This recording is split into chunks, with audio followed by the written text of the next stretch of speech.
Welcome to Eventual Millionaire. I am Jaime Masters, and I am so excited to have my good friend Matt Shoup back on the show. Now, for some reason, I thought we already had him back on the show like two or three times just because I feel like I know him so much. You can check him out at mattshoup.com. He's a serial entrepreneur, has had 6 businesses that he started and grown. Thank you so much for coming on the show today. Thanks for having me back. It's good to see you again. It's been like four or 5 years, I think. It's been a So, and while. I Half, only half a decade. realized that I didn't have you back on when you told me. You're like, no, you said you was going to come back on, and you never invited me. I was like, oh, well Yeah, we then. were on a random phone call about something else. I couldn't remember what it was. We were talking about kids' schools, I think is what it was. And yeah, we realized that, and then we got this set up pretty quick. No, it's an honor to be back on. So thank you. No, I really appreciate it, especially from the trajectory of what you've been doing from before. Because you were doing M&E painting, you were doing all sorts of different types of businesses than what you're doing right now. Now you're doing more leadership development. You have a jujitsu practice, and everybody knows that I Yes. love that. So can you sort of take Yes. me up to now? Yeah, so from when we talked, 4 or 5 years ago, it was in a really interesting transition. I had grown M&D painting to a point where I realized I was the bottleneck. I was really great at the sales, really great at the marketing, but it all stopped right there. And I actually I sucked. I was not good at developing people, and I had this huge revolving door of people coming out and they'd stay a certain amount of time, and then I didn't like how fast they were leaving, and I said, what is this? What's wrong with them? And somebody was like, hey, do you ever think it might be your leadership and that it kind of stinks? So when we talked, I was really just, I feel like almost starting this journey of trying to figure out, and I realized that business is more than just the P&Ls and the numbers and the sales. And go back and watch our first interview. We talked about a lot of that. And I went back and looked at it and said, man, I just was not focusing on the people. There's so much more to business than the business side. Like you're touching people's lives, you're affecting and you're feeding families. And I'm looking at just M&D painting at the ground level, how many families we influence on a daily basis. And I said, man, if we want this to grow and sustain, A, I need to invest in these people, and then B, I am that ADD serial entrepreneur, and I had all of these other little ventures popping up. And I said, to whatever degree and capacity I'm going to invest in the people in the painting company, the same thing needs to happen at like 10 times the speed and impact that it took me almost 15 years to figure out my painting company. So that's how all this stuff has been growing, and it's been a fun journey. I just pour into people every day and make their lives better and see what their dreams and their visions are. And then obviously, yeah, we have work to do and business to close and jujitsu to teach and real estate to sell. But I just get to hang out with fun people all day. See, it's really impressive that you didn't just say, "Oh, it's the industry I'm in for the painting industry." Because normally, when you look at sort of the workers, Yeah, that's what everybody goes to. They're like, "Well, we're just the way it is, right?" And instead, you took yeah, responsibility instead. So, how did you actually improve that? What? Because normally, culture is like for big companies, right? So when I talk about culture, they're like, yeah. "Well, I only have a really small team. How does this work for me?" So, what would you say to that? Well, you hear culture a lot, and it can be kind of a buzzword if you really don't look into to what it is. And I remember a good friend of mine. He runs I guess a competing painting company in another market. But he said years ago, he said you are in the driver's seat of the culture of your company. Whether if it's just you have a culture of your company. If you're a solopreneur, the way that company presents itself to your vendors, to your client base, and then you start growing a team, the way that team interacts and just shows up to life. That's your culture. The values, the core values your company has. I mean, those flow through and run through your company. So it's not just for these big 1,000 employee companies that have these campuses, right? And it's also not one of these things where you're sitting around like bouncing up and down on the beanbag chairs and the bouncy ball chairs all day. You Right. I see know. that. Now we have Culture. extras. That's what makes culture. It's awesome. No, Yeah, no. yeah, we have the snack machine and the bouncy ball chairs, but it really is. I mean, any leader of any organization, business, nonprofit, whatever the cause is, it really is in the driver's seat of the leader to develop that culture and attract people that fit with that, and then help people exit that aren't a good fit. Help them realize that that not everybody's going to fit your culture, and that's okay. Don't be offended or rubbed wrong by that. So. I love that you said that too. So let's get into some of the nitty gritty because I want to go. How do you go? Because it's called leadership jujitsu also. How do you go from a white belt to a black belt? Especially if you're like, oh, I am not great at this. Thanks, Matt. I just realized you're right. It might be a me problem more than a everybody else problem. Yeah, no, it's I look at and I just read a book, The Big Leap by Gay I Hendricks, and if just had you Gay on. Literally, he's yeah, coming out awesome. shortly after yours. That's funny. loved the book and loved his stuff, but you look at those kind of those four buckets or levels that he talked about. It's in any martial art, anybody that's watching this that studies a martial art, you come in for your first, jujitsu, judo, karate, whatever it is that you're studying. You did some MMA at that white belt beginner level. You have no, like, you don't know what you don't know. You don't know anything. You're completely incompetent.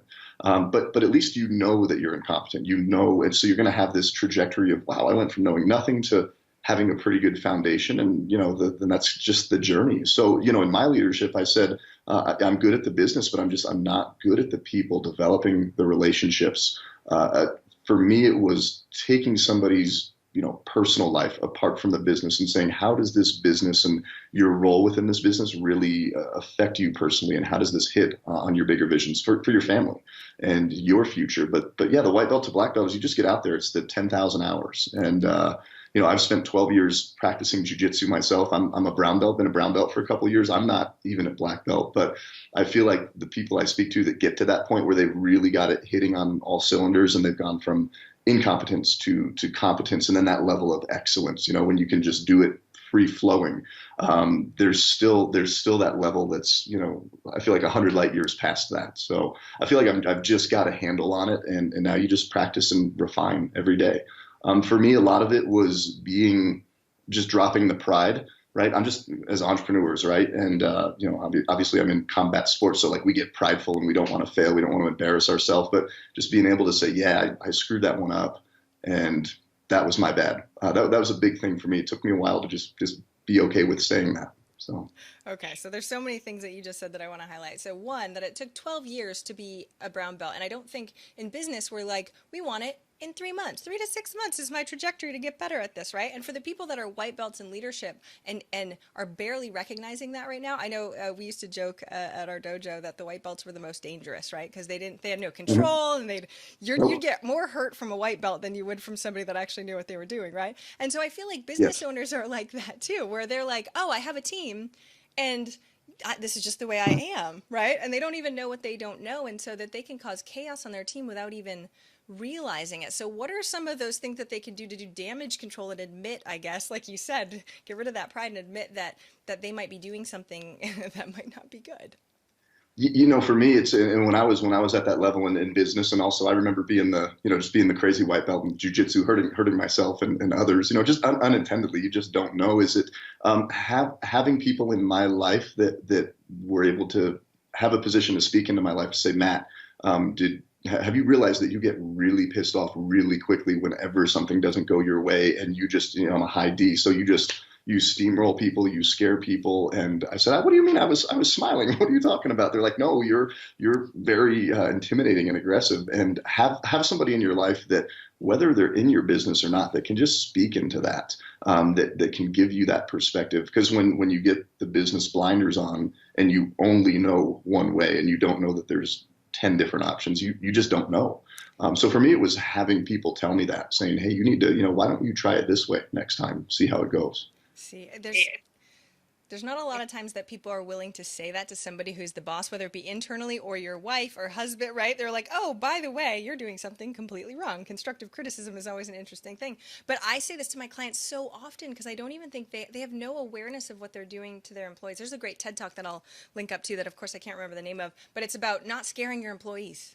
But the hard Yeah. thing is that a lot of times they don't even realize that they're doing it. So once you realize that you were like, oh wow, maybe you're right. What did you do to try and work on that?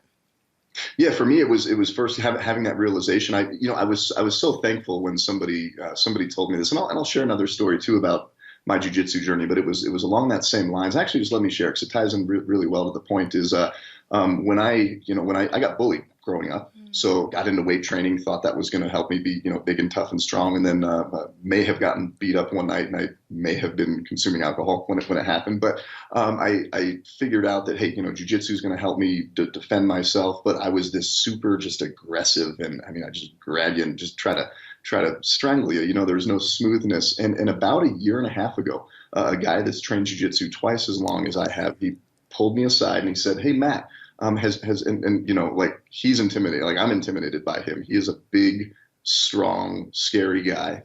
And I had a back surgery about a year and a half ago because of injuries in jiu-jitsu, and he said, "Hey Matt, did you know that you're the guy that nobody wants to roll with?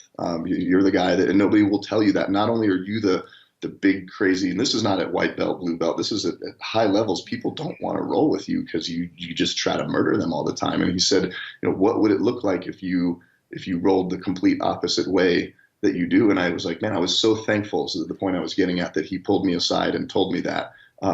He wasn't intimidated to, because the guy would physically, right, and then intellectually murder me. But I was just really thankful for that, just being able to do that. And for me, having that perspective now that window was open and I could see out it and through it, it showed up. It showed up everywhere. The leadership jiu-jitsu that I talk about, it's really the leadership lessons that I've learned on the mat. Grappling, they correspond to life. They correspond to business. They correspond to driving people towards a common goal. And I said, wow, thanks for telling me that. And now I see it all the time. I see it show up. I see it when I start to get too aggressive in business or too assertive, and you see people back up. Now I don't need to be told. I just almost am able to tell myself. Once you have that awareness, you can't go back, right? You're like, oh no, I'm doing it again, right? Oh geez, I'm doing it again. And of course, then it's the Yeah, habitual training of trying not to. It's so amazing. yeah, When I used to do jujitsu, we would do the exact same thing. We would link it to business, because everybody there mhm, was business owners, and so we later go off the mat and go, what did you learn in jujitsu today that you can actually pull off the mat? Which was yeah. so awesome and eye opening, because it really does relate ridiculously well. What are some of the other things that were really eye opening that you learned to do both? Yeah, no, I mean, with the jujitsu and the leadership, is I think that we try to grab after and go after skill sets that we don't have, and we forget that everybody in business, there's all the different facets or pieces of the pie of business, right? Sales, marketing, accounting, whatever it is, and everybody has that gift, that genius level thing that they do. They're excellent at it because they've done it for 10,000 hours, but then they also just have that wired or born with innate ability to just crush it at that, and use the resources you have, and use what you're working with.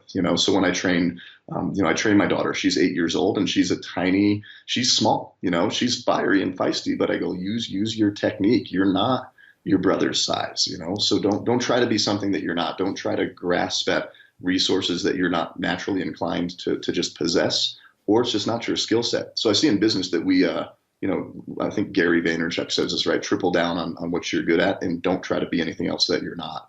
And just, it's resourcefulness and using what you have to your advantage. See, what's so much more interesting is when you see, like, we used to train with a girl that was 13 and tiny, and she was so good. She would climb on top of these big guys and like chokehold, and they were like just like a spider on their neck. They couldn't get her Yeah. off. And so it doesn't, like you said, it doesn't matter the actual size or whatever you're doing, as long as whatever you know to do, you go in deeper. And I feel like we hear it so many times in The Big Leap. It's in so many other books, but I feel like it's easier to see when it's physical on the mat, going like, oh, versus in your business on what you're doing. Because I feel like there's so many gray areas of what your strengths could be and what you can do, and how many people that you have on your team. Because sometimes you got to do stuff that sucks too, right? You do, yeah. And I mean, there's always the the thought process of, right, of, okay, triple down and invest everything that you're good at, and it's sales and marketing. It's like, the other day I had to sit down, and as much as I hate it and will never love it, it's not my skill set. I had to sit down and do some accounting with my accounting and ops person, and she knows I hate it, so she was making it as less painful as possible for me. But yeah, you can't be the business owner that says, well, you can never be too good or too skilled in something else to not just get down in the trenches. We had one of our high level executive leadership guys yesterday, Rick. Somehow something got caught in the toilet and clogged up the toilet, and he replaced the toilet. He replaced the toilet right before our leadership meeting. So just stuff like that. It brings the team together when you can see somebody drop down from their high level that they're at and just do something that's so ground level. Well, then they're human again, instead of like on this pedestal and perfect and all that sort of stuff. What if you have somebody on your team that's not willing to do that? Like, they're like, that's not part of my job description, or whatever those excuses are on why they can't do that stuff. No, I mean, and if you would have watched our show from 5 years ago, my short answer was like, just fire them, right? I mean, it's there's people that aren't willing to do it and never will be. And again, if the culture that you're developing is, hey, like for us, we're open, we're transparent, nobody's afraid to do what they have to do. We're a team, we're a family, and we're going to get this done together. It stands out like such a sore thumb when somebody has that kind of attitude with us. they don't last long. So for me, I'm a little more direct. I like to see that. I see that immediately, and I'll let somebody go or say, hey, you should go find something else. I do a little bit nicer now. I found some other creative ways that make people feel Not a so little bit better aggressive. about You're things. You fired. have to say, hey, this isn't a good fit. This isn't how we roll, and I'm not gonna ask you to change. So I leave it in their hands. If you're able and willing to make some adjustments, and this really fits who you are, great. If not, there's other companies where that's not an important value over there, and I'd be happy to let you know who those people are and go check it out. How So, can you tell though when it's a gray area? So that does make sense. That's like, yeah. that's you're not even wanting to be a part of the team, so therefore, right? But when it's a gray area where you're like somebody's maybe really trying hard and it's just like, what do you tell somebody that's in a gray area on how they can determine if it's a good fit culturally and they need more training or they need more of you or you need to be better versus you should let them go? Yeah, I have a saying that when we're interviewing and we're recruiting and we're working with somebody, the first thing I do, we don't have an interview. I sit down, or somebody on the leadership team sits down and just has a coffee with them for an hour. And the end of that meeting, the only thing that we're looking for, whether we tell you this or you know it or not, is would we enjoy just spending time and having a coffee with you? Like I don't care if you're the top paint salesman in the country and you just flew out here and you can make my company $5 million. If you're an ass.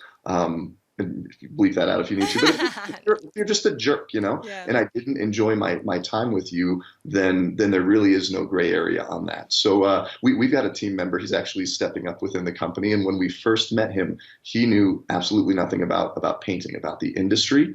But a senior leadership team member said, "Hey, this guy Steven, he's a phenomenal guy. He's a great guy." Sat down, loved meeting with him, and I'm like, you know what? I would hang out with that guy for years. I love him. I've gotten to know his family. He comes and trains jujitsu with us. We have M&E lunch jujitsu on Thursdays. So, but we came to an issue the other day where he was having some struggles with something that's not a natural gifting, and we deal with conflict and customers that are maybe creating conflict in different ways. And he was able to see that. I was able to see his style, and it was really cool. So, I mean, there wasn't a gray area there because he was a cultural fit. He was a people fit. He just needs more of a skill set. But I would always lean towards, if it's a technical skill that can be trained and learned, I would rather have the need for that than somebody that's not a good fit. I don't know if that answers kind of the grayness It of does, and I have what you're so many more questions because the other thing is that sometimes you have a very refined hiring process because you've been doing it for so long, and somebody whose skill set isn't super great at hiring can go back and forth and go, well, I need somebody that knows the skill set now because I need them to start and I need them to go, right? And we make exceptions when things go, Yes. right? And instead Oh of yeah. really trying to take, I know they always say slow to hire, but most people don't really do that. So they get stuck with this piece. So if they are stuck, right, they already have a team right now. So they can't just Yeah. refine, and they should refine their hiring process right now. But if they can't and they've got this gray area, and they know that they suck or not, they suck kind of as leaders. Yeah. So it could be them, or it could Okay. be the skill set, or it could be a culture fit. Can you determine which one it is? So are you referring to the gray area with regards to, say, a team member where it's just not quite like clicking and hitting on Yeah. all Is it cylinders? you? Is it them? Is it training? Is it right? Yeah, I think it's boiling it down to what the issue is, because in painting, like for us, we're cyclical, we're seasonal. So in the height of our busiest time, which is right about now, nobody has 10 minutes to sit down and reflect on it. So I think asking the right questions and boiling down to what is the issue in one sentence. So I use this example with Stephen. This guy's been with us, and we had a really difficult customer, and I mean he's just given me a hard time, and I've been doing this for years, and he sat down and looked at me and he said, like, I know he's a good cultural fit. I know he's got the technical paint training. What we were dealing with is, how do we handle and address conflict when the person on the other side of the conflict may be being unreasonable and only seeing it their way. And he just said, man, you're really good with people, and I want to learn how to do that. So I just kept asking him questions, where are you having issues with this particular scenario? And it came down to, I say yes to everything and I can't say no to people. Now, we overlaid that with his personality style and wiring, and he's a people pleaser, and that's just how he is. So we boiled it down to what that major issue was, and now we're addressing that. So what I told him, I said, hey, I want you to go out for the next 30 days and tell people no, just for fun, just to see how it feels and get out of your comfort zone and see what that feels like. and we're working on it. So. See, I love that. That's exactly what I was looking for because I feel like you're actually helping them with the personal development side and investing in them instead of going, right? Or I don't even have time to train them. It's like you actually get to know what their belief systems are, what their issues are. And I know you're a real big fan of assessments. So tell us a little Yeah. bit more. Do you think everybody should take assessments? Which ones should we take? Give me a little bit more info on that. Yeah, I love it. I've been very, formally and trained pretty deeply in DISC and the Human Motivators Index. So really, if you look at, social and behavioral psychology and then mathematical algorithm, they group together, and then you've got your DISC, you've got Myers-Briggs, you've got what color are you, what animal are you, what cheeseburger are you. So there's all these different branches, right? There's a Enneagram, there's Strengths Finders. I'd say whichever one you choose, I think they're all great. They're based on the same fundamental thing, but whichever you're going to use, I'd say get really educated on what that system and that model looks like, and then just go really deep with that. We tried bouncing around and doing all the different surveys and exams, whatever you call them, and I love the disc, and I've spent a lot of time in it, and I would definitely throughout your recruiting and hiring process just drop those in there. They're really fun. They give a lot of insight, even if you don't end up bringing that person on your team.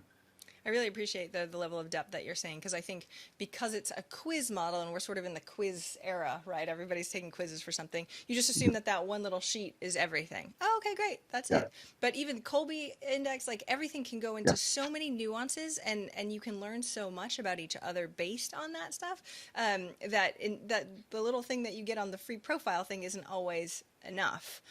So I appreciate absolutely. that. Yeah. So how long did it take you to actually dive in and really learn the disc? I know you're certified and all that fun stuff.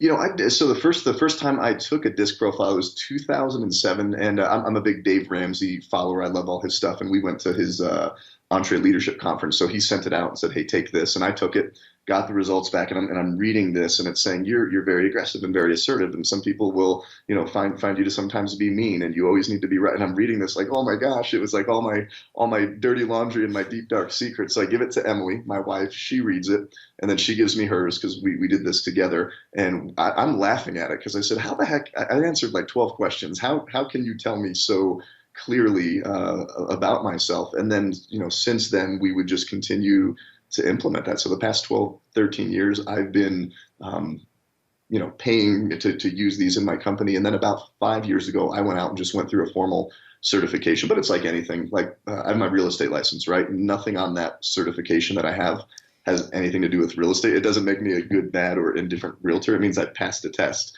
Same with that certification. I have the certificate, but I've been able to spend so much time with so many people from so many different backgrounds, and it just comes down to the data. There's four emotions that people present when they behave, and they mix and present differently, and then there's seven core drivers of what influences those behaviors, and I just love it. And another thing, Jamie, I'd add is you asked what kind of surveys or what kind of things, and there's not a formal survey for this, but when you sit down and meet with somebody, no company will ask this.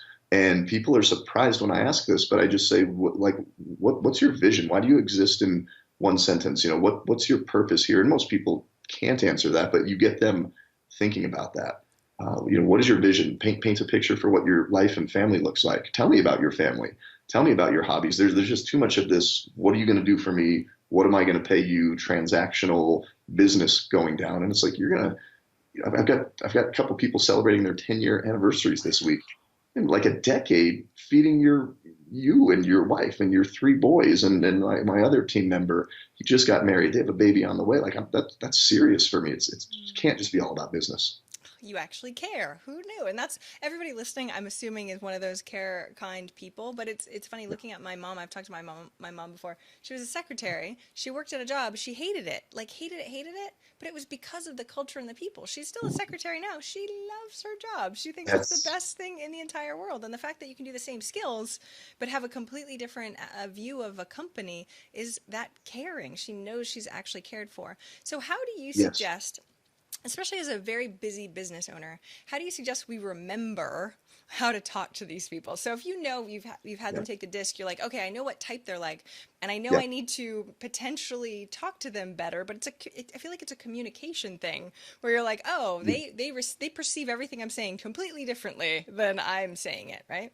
Yeah, there's so that and then the behavioral profiles, that's going to give you a filter because you're going to view through your filter and your results of your profile. And then, this says, hey, take off your filter, look at it through their filter. So maybe you need to slow down or be less assertive or, take more time or present more facts and details or have more fun, make them feel good. But another thing that I think that even supersedes that, because that's the how and the what. That's kind of the road mapping of how to navigate a conversation with somebody. But bigger picture is know what's going on in their life. Just know, whether they're coming 8 to 5ing it with you, right? The traditional work schedule. But what's going on before the 8 and after the 5, right? With their spouse, with their friendships. Maybe they're going to school. Just maybe they got a sick parent. I have a team member who lost a close family member. Another one who's got a sick family member. Just know about those things, and that's how they're going to know that you care. And if you don't care about people and you're in business for just yourself, then I'd say go be a solo entrepreneur, right? A solopreneur, and do it all about yourself. You're still going to interact with people, but get out of business if you don't care about people. Would be a suggestion. Tweetable. Yeah. Get out of business. No. But how do you know where the line is? So there's boundary lines, right? Of going, hey, how much does the owner actually share about their personal life, but how much do we actually let the other person share? Because if you become a trusted confidant and you know what I mean, it starts to blur the lines a little bit too.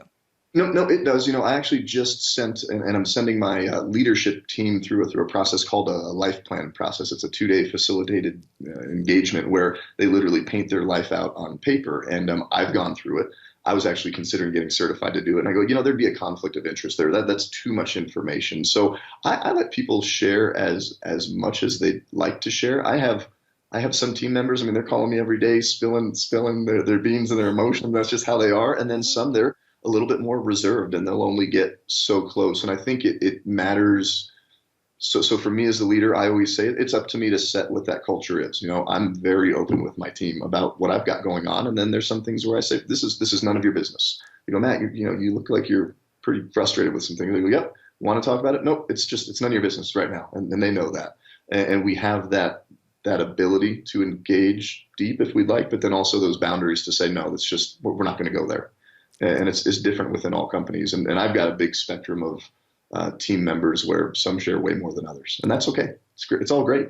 I love that you say it's all great instead of because other times it's like, oh my gosh, now I know everything about that, right? And then it becomes a drama fest, and that's a different, like, Yeah. companies can get down to that point too, especially when people are talking about personal stuff all the time. Does that happen with you guys or no? Yeah, you got to be really careful with that because it can turn into a drama fest. And as somebody's sharing whatever they're sharing with me, the filter that I'm always seeing things through, and I mean, for me, it comes down to just a couple of sentences. Is I find and I chase down and I recruit and attract really amazing people that I'd love to spend time with, and then I focus time, money, energy, attention in making their life better. I want whatever the engagement is. If they're having an issue with their spouse, because I've seen it go off the rails. We had something go off the rails a little bit ago. And that was a great lesson because the engagement ended up being less about how can you be better from this issue that you're having, and it turned into maybe doing some talking about somebody that wasn't there when they weren't present. So you've got to know what is the intended outcome of this engagement with somebody. And for me, if somebody comes to me with whatever the issue, cool, let's sit down, take some time, and what makes you better at the end of this conversation and engagement. And as a result, when you make somebody's life better, and you inspire them and you lead them to being a better version of themselves, and they have the skill set in sales, marketing, accounting, then your business just rising the tide of their life, right? Rising that boat of their life. It's going to bring your business up as well. But you have to control, yeah, because it can go off the rails quick if you let it. Right, Yeah. you need to have like a radar of when somebody says someone else's name, like, are we talking about them or right? Because sometimes Yeah, it can misconstrued in conversations anyway, being like, oh, that was an opinion, or oh, that was right, and then it starts to stew from there. absolutely. Yeah. Yeah. How do you deal with employee reviews? Like, do you put a lot of the personal stuff and what they have on your employee reviews, and what does that look like? Yeah, any of my team members would tell you if they were sitting here watching this, they know how I'm going to answer is I am absolutely horrible at consistently scheduling the traditional quarterly review, right? The quarterly review, and I score 18 things from a one. I don't do that. We tried that one year, and it's just not me. Thank you for I saying have that, by the way, just because everybody's like, oh, well, that's what we're supposed to do. So thank you. right, and I remember an HR manager. She's moved on. She moved out of state, but I mean, she would force me to do with great intentions, and I go, I'm just not wired to do that. And she goes, well, how are you going to figure out, if somebody deserves a raise and what does this look like? And I just more for me because it's just how I am and I'm wired at a gut instinctual level.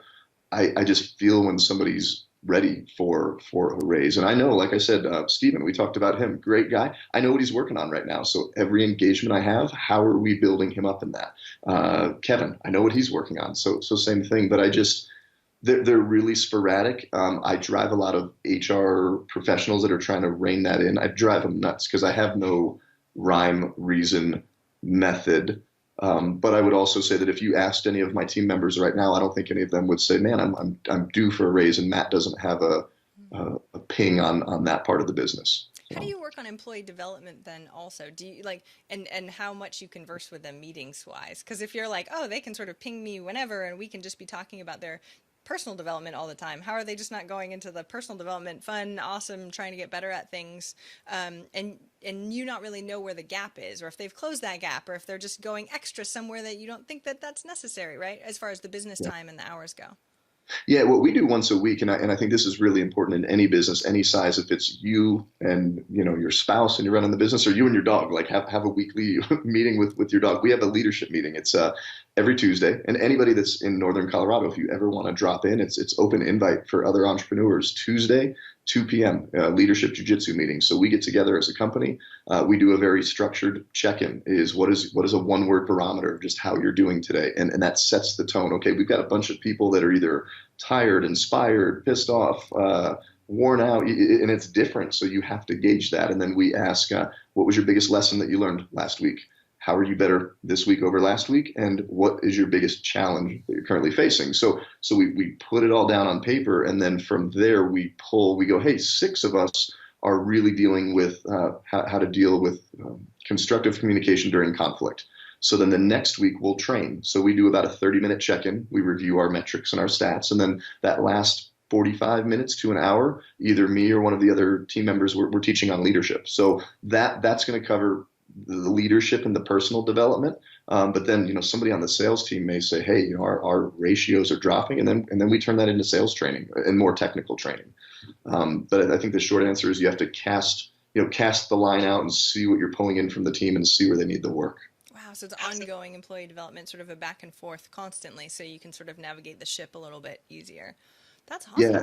And when I get in the weeds, Jamie, I tell you, like I'm in the weeds on a, I'm talking about this example with a client. I knew I shouldn't have jumped in, but the business needed it and I did. And now I'm down in the weeds and I hate that part of the business, but I know where the value is for me. It's making everybody better at life and leadership and helping them overcome those obstacles and challenges. And then I don't ignore the technical training, but when I make a salesperson's life better, and they can take a lesson that they can apply to their family, to friendships, whatever. They just happen to sell more, and I don't think it's an accident. And I'm not investing a lot of time. A life plan is not sales training. A life plan is why do you exist in one sentence, and look at your life on paper, and what are the chapters of your life, and what are your value sets, and all of these things, and then they happen to sell more, or happen to manage or produce more. It's fun. Yeah, so it sounds so it's so funny though, is everybody's like, I hear from a lot of entrepreneurs and they're like, well, we have to give them direct training for what they want. And if you go a life plan, well, wait, that's helping them in their life. What if they leave? What if they like we have all these negative thoughts of all Yep. the pieces, right? I just spent $5,000 for my team to do this thing and Mhm. now they're going to leave after, or whatever those pieces are. How do you mitigate that, or do you trust your team just so much that it's not a big deal either way? No, I love that you ask it because it actually it sits here and it gets my like internal fear dialogue going. And I think it's abundance versus fear based, right? It's the first question you asked, and what we're talking about is, hey, pour into people and make their lives better, and then there's all this greatness for them. Okay, well, what if they outgrow you and you drop 4K on a life plan, and then they come back and say, you know what, I did my life plan and here's why I exist, and it's not to become a project manager or continue to be one with your company. So first one I did, right? First team member that went on it, that's what he found out. I was in Spain the last 2 weeks. I did a 70-mile hike of the Camino in Spain. And I got done like on my third day, and I knew he was finishing. I said, "Why do you exist?" In one sentence, what's the, what did you take out of this? And he told me, and I said, "That's awesome. I knew that." And he goes, "Yeah, and it doesn't look like being here at M&E is going to be a fit." And I said, "Cool. We knew that." But again, that fear starts talking. It's like, well, shoot, what if the second person does that? And then what if Right. he does it? And then, then I'm the solo entrepreneur, the solopreneur on next time we interview together. Yeah. So it's trusting that it's all going to work out. And, do you want to keep somebody around out of fear that they're going to leave and know that they're not really living their purpose with your company? And I can't go to bed at night knowing that, Rick, like we'll openly share, his name's Rick. He's a phenomenal guy. He's become a great friend. His purpose is to do bigger things, and he's got a phenomenal story that people need to hear. Yeah, and I'm excited for that. Now I technically look at it and go, crap, I've got a Right? project manager that's just as awesome as him, and those are big shoes to fill, but it's okay. It's great. Like I'm happy for him. I really am. It's practice in letting go as an entrepreneur also, and not holding so tight to the reins. I know when you came the last time, I had Kendra, who is my right hand, who is Yeah. fantastic. She's coming over to go swimming next week, actually. She started her own agency. At the time, I Awesome. was like, okay. And it's really tough, especially teaching people business, and somebody in my business gets to know how much money everybody's making and what they're doing. And you know what I Yes. mean? And so when you think about the path of where you want, you would never want to hold a person back from what they actually want to do in life. And now Leilani is my right hand, and she's freaking amazing too. Like being able to sort of project into the future and Yes. just know that eventually I'm going to find somebody who fills the shoes, and I feel really Yeah. good about also, is helpful to get out of this, because everybody does the spin. Where I loved how you went, oh, and then solopreneur, right? It's like from the very, very top all the No, way to the bottom. and it's crazy. And I mean, this so much of this, and I've loved studying like just how the brain works and how we respond to things and how we've been wired from our story to, to have just patterns of where we go. So stress happens. Okay, shoot, Rick's leaving. Next person up, he may be too, right? And then third person up, they may be too. I've got seven of these, and they all may be leaving. And you get that one thought, and it just starts taking you down. But I mean, I know what those triggers are for me. And we're sitting here having fun on a podcast, but I'll straight up tell you, like, yeah, there is a deep fear and that voice that comes in. It's like, really, you want to improve people's life and pour into people. That's your M&D painting theme for the year, right? Pour into people. We made T-shirts. You go, really, you want to do that, Matt? Or do you just want to, close some business and make some money? All your team's going to go, and you have to know how to distinguish those voices and where they're coming from. Not to get too deep, but everybody, when that negative crap just starts flooding in and floating in, there's probably some part of your life and your story where there's something where that stems from and that really sticks. And I know what that is for me. And and Gay talked about that in his book, right? Those things where you almost sabotage yourself because you don't want to outshine somebody, or you don't feel you deserve it. But yeah, you have to know the abundance voice and the scarcity and the fear voice, and only listen to one. And we don't do it perfectly. Like I don't do it perfectly every day. So yeah. Thank you for saying that. And we talk about this a lot on this show about your brain, because no offense, you could pop somebody else that's done this a million times before in somebody's business and go, oh, they can do such a better job because they don't have the blocks or the negative thinking or the whatever it is. Yeah. So it is so internal, and yet we can't be perfect either. I mean, our brain is trying to keep us safe. So what I got from what you were saying Yeah. is knowing yourself and doing that personal development on yourself makes it so that way you can actually start to distinguish what is you and for your greater good versus random Yeah. crap that you get to spin down, right? No, and knowing, like for me, I always ask somebody when I do a leadership training. I say, hey, when the world happens, when the tornado of business and life and the just the craziness happens, I do what, or I think what, or where do I tend to go to? And for me, it's like when stuff gets crazy, I grab on. And I'm like, you know what? I'm going to hold on to this. I'm going to control this. It's that control and watch out. And I'm just going to steamroll things. And I know that I can't. That's the worst thing I should be doing in a time like that. But I know that's where I'm going to go. And I do. And I get pissed and I get angry. So when others see that in me, and I've asked people, hey, if you see me starting to get a little edgy or touchy, please let me know, because I know where that comes from, and I know what that ends up leading to. And it's nothing good. It's nothing constructive, positive, empowering, or growth oriented for your business or your life.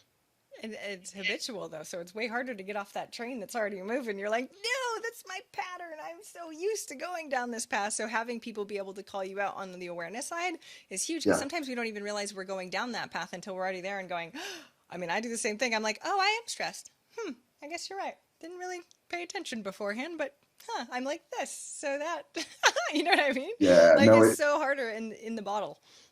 it is, and I just so I think and we've talked about this, but I lived in Spain in college, and Spain's just become a huge passion of mine, and I just crossed off a bucket list item. I hiked the Camino de Santiago. It's like a 500-mile hike across northern Spain. I did the last like 100 kilometers, 115 kilometers, about 72 miles. But you're walking on this thing, and I'm getting perspective. I'm like, you know what? This has been around for thousands of years. People have hiked this path and this trail, and it's clearly marked. And I mean, you'd have to really not be paying attention to get lost. It's very clearly delineated, but I think it's just with our brain and our habits and our patterns and how we react and respond to things that's I'm 37, so for 37 years, or from whenever I was conscious of it, I've laid this pattern, and when something happens, boom, you fall right off onto that trail. So what does it look like? I was looking in this big field. I go, what if I hiked over this way and start there's no direction. This is new grass that you're packing down, and it's like anything. It's hard to unlearn habits and break patterns, but once you know what it is and you can at least identify it, then you're conscious of it when you're in it. It's dangerous when you don't even know. Like when you don't know and you just go there and you're like, well, what do you mean? What's your problem? This isn't me. This is you. It's like, no, it's you. It's me. We've had something like that. I love how you talked about the 12 years of small steps and small steps. One of the things we did on my mastermind, my personal mastermind group, is we had a talk behind your back time. So Pat Flynn and Sean Stevens, everybody could talk about me and my patterns when I wasn't there. So I know it was so good, and I need a glass of wine to actually listen to it. But it was, And then you come back and listen to it. yeah, you listen to it. So Okay. yeah, so they're allowed to share completely openly, and it was so helpful because I know some of the patterns that I do anyway, but they see them so much more blatantly. And they were quite callous in calling it out in a wonderful way. I mean, we could take constructive criticism. We've been together for 9 years, but Yeah. what's so amazing is how simplistic it was to them, and how like overcomplicated as all heck all my problems are to me, right? Yes, yeah. And two things that pop into my mind as you talk about that is when you're in an environment where there's love. Like I'm not saying this about Jamie or to Jamie or however we're doing it because I have a vendetta or I want to get you kicked out of the group. It's like I love you. Like I truly want your life to be better. That makes it so much easier. But and then the other thing too, it's really easy. Like for us, it's really easy. I can see Jamie's patterns and Kevin's and whoever's, right, but can't see my own. And then when they tell me, it's like how dare you tell me? It's so easy to see it in everybody else, but we can't get out of our own way and our own dialogue a lot of the times. And so it's great to have people in business that can do that with you. Well, and how do you know? So you said a couple times where people really brought awareness to you. How do you know when it's for not the greater good versus the greater good? Do you know what I mean? Have you ever gotten people where they're Yeah. like, "Oh, did you? I just wanted to let you know," and they do it like nicely, right? I just wanted to let you know, blah blah blah, and you're like, "Where is that coming from?" So how do you tell the difference between real, true help from somebody versus not? For me, just because I'm more instinctual and I just feel it at a core levels, I just feel like most of the time, unless I'm blinded by something and it's it's a big thing, I can just feel that and know when somebody that has good intentions, it becomes an easy conversation. But when I'm sitting here I'm listening to this, like, okay, what does this person want out of telling me this? And then I've turned around many times and just said, okay, great, thanks for telling me that I just steamrolled somebody or fired or whatever it was, right? Told me my stuff that I'm working on. Why are you telling me that? And then when they can clearly answer that, like I had a team member tell me something. He saw an interaction I had with my son, Oh wow. and I mean this was a big thing. Like I remember this, and he pulled me aside and he was like, man, I saw the way that you probably didn't even think about it because it's just how you are, but I saw how he reacted to the way that you responded and reacted to him. And he goes, just wanted to let you know. And he said, I'm telling you this because I'm a dad. And then he went on to say, and I know how my dad communicated to me and the scars that can leave on a little kid's heart. And I was like, holy cow, like, dude, we're running, I thought we were running a painting business, Yeah. right? And we're having these conversations. So I knew that was pure and good intentions. But when it's just like, hey, the tone, right? We've had also the chatty Cathys or the gossipy whoever's, and you can just feel it. Again, I left that conversation and that engagement regarding how I interacted with my son feeling better. And wow, I just learned something, and this is how we can, make things better. But when you leave and you're like, you just feel like crap, and there was really no goal achieved. That's when I would start to question that person's intentions. Yeah. But I also say that person, if you go look at that, that might be that not good fit in the company, and we've had those before, and you have to address them. Go you for being so open to hear that from Yeah, somebody though too, because that takes a lot of openness also. Because I mean, especially as a parent and trying to be the best parent you can, which I know you yeah, are. It's like you could have gotten defensive, and I didn't mean it like that. You know what I mean? And so go you for being yeah. so open and receptive to be But able to again, hear and it. we get our blinders on, and we don't even realize that we're doing it. And again, I'm like, I didn't even realize, and you saw that through your filter and your perspective and your story, and it helped me make mine better. So thanks a bunch. So That's awesome. I yeah, know we have to start wrapping up, but I could chat with you forever because I think we got I on a know. call the other day and it was like, oh, it's been an hour. Maybe you really should come back on It, the it show. Didn't happens. realize I hadn't done that We'll before. do round three. We did round two. We'll do round three. It's Because good. I Yeah. already thought we did. So, yes, we will totally do it again. I'm going to ask the last question. So, what's one action listeners can take this week to help move them forward towards their goal of 1 million? It's $1 at a time, one step at a time. I'm coming off of a trip. I took 200,000 steps over, I think, 6 days, and I thought my knees were going to explode. And then there were times when I said, right, so wherever you are in life, and your business quest and your personal quest and your millionaire quest, it's one step, it's $1 at a time, and don't compare yourself to others. It's your journey. You take it, and just don't stop. And you might get set back, and that's okay. Just one step at a time is all I can say. I love that. So, where can we find out more about you? I know you have resources and all that fun stuff. Yeah. Where do they connect? Yeah, mattshoup.com. Just go to the website. I've got a free little all my business tips and tricks and resources and things I've learned over the last couple of decades of business. I send those out to you, and yeah, love to connect. Love meeting people. And So we will definitely link to it, but I'm going to spell your last name because I did not know how to spell it for a long time. Actually, you go that, ahead. You're good at it. You've well, done thank this a you. long You time. say it correctly. 99% of people say shoop, and then they sing the Salt and Pepper song I and love that's my start favorite. That's dancing. my karaoke song. That was so in high school. I mean, and I've got weird nicknames. We'll talk about that next time. But no, it's Matt MattShoup.com. I'm quite sure the only reason why I say it correctly is because I said it incorrectly at first and then asked you because I ask That's everybody how right. to actually say it. Good Yep. thing I have this show. I can ask Love it. you easily. Thank you so much for coming on the show today. I so appreciate it. Thanks for having me. It's always fun to hang with you.